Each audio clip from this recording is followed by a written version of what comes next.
name is Grace Ang, and our topic is dishonesty in advertisement. I'll be present the research question. So our first research question is, to what extent do people receive advertisement as accurate or honest in their portrayal of their products and services? The second research question will be, how effective are inaccurate advertisements to consumers?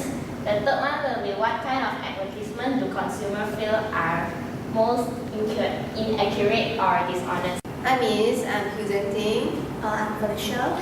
Okay, so today we would like to present you our introduction. Okay, firstly, so what is advertising? Advertising is a non-personal communication of information usually paid for and usually persuasive in nature about products, service, or ideas by identified sponsors through the various media. Advertising is the method used by business, companies, or organizations to promote their goods and service to the public. Okay, second, there are various types of advertising. First is print media. Print media is the advertising that print on paper, example like newspaper and magazines. Second is broadcast advertising. Broadcast advertising is a mass market form of communication. The example is TV, radio. Then third is internet. Internet can be stated as the best medium for advertising in today's.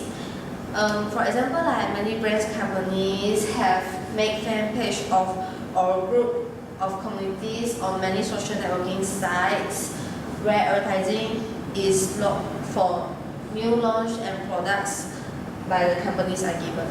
What is deceptive advertising? Deceptive advertising is prohibited and actionable under federal law, which prohibits unfair competition. And also, it is the use of misleading statement in advertising that has the potential to persuade people into commercial transactions. Types of deceptive advertising. The first one is fake testimonial. This is used to promote a product so that people will pay more attention to this fake testimonial and the company will earn money. The second one is unsubstantiated claims. This is a problem in any industry, but especially those that can be dangerous to the safety, health, and welfare of others. The third one is vague description and false promises. Next slide. So here is the influence of advertising on people's behavior. Advertisement is the mirror of the society. Companies create advertisement according to the characteristics of society. Advertisers try to influence the society behavior. Advertisers try to influence consumer behavior according to their emotions. They make different advertisements for different communities and different age groups. According to the mirror theory, the industry simply takes its contents from the cultural, transform, and then throw them back.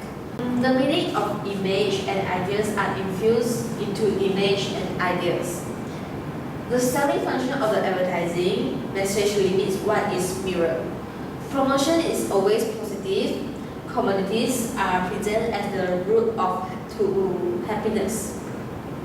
The desired image reflected by advertising is conservative, an effect of appealing to the lowest common cultural denominators with which all will agree and which can often as few as possible.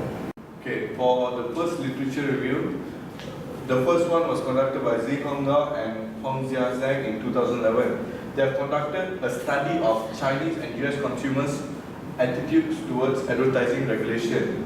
And the objective and the purpose of their study is to investigate consumers' attitudes towards advertising regulation in local context and in order to achieve the objective of the study.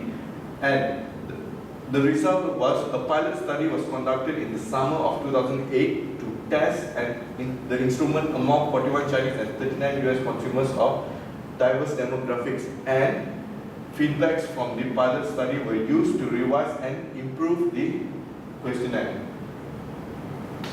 And the result was the Chinese respondents opposing the ban and those supporting it are almost in equal percentage. However, 52% of the US sample believe that the government regulation of advertising is important, and 58% disagree that the business do a good job regulating their own advertising.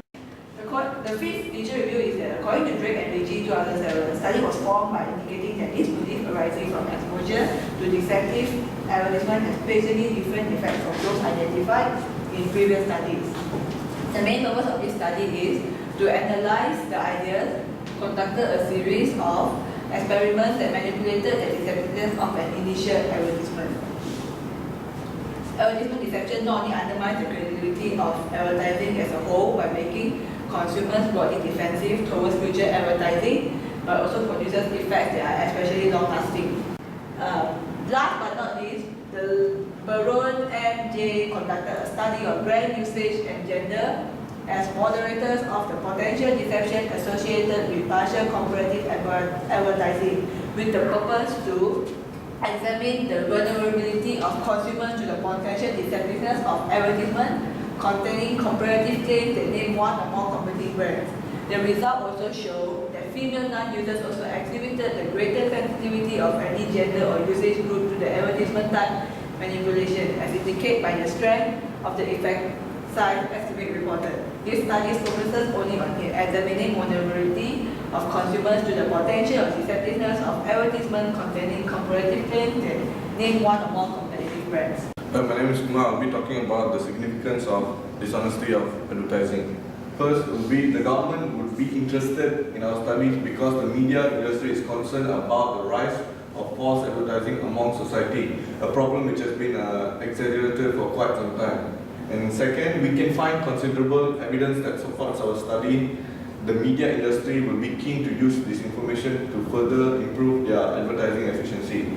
Furthermore, information regarding to what extent people perceive advertisement as accurate and honest in their product and services can make the advertising companies aware of their effects on the people and the society.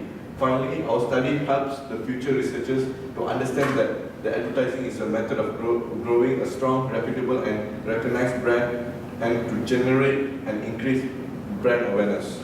Next, I will present the methodology. In order to answer our research question, we aim to employ a survey questionnaire as our method of getting results. This method can give us quantitative results that should be easy to gather and analyze. Our target will be the young adults from 18 years old to 38 years old. Our sampling method can be considered purposive because it only selects those who are within the age range of 18 to 28 years old. We will select participants in Malaysia and compare with people in other countries. We will distribute our questionnaire to 100 people to obtain a large enough sample size that can increase the prospects of generalization. We use simple random samples as our sampling method. We will select 60 people from our questionnaire and pick randomly in another 40 people. So this is the sample of our questionnaire survey. The first question will be, do you watch or read advertisement? The second one will be, among the mass media, which medium of advertisements you touch the most? And what is your understanding of advertising? What is your understanding of the aim of advertising? And on a scale of 1 to 10, 10 being most interest, how much attention do you pay to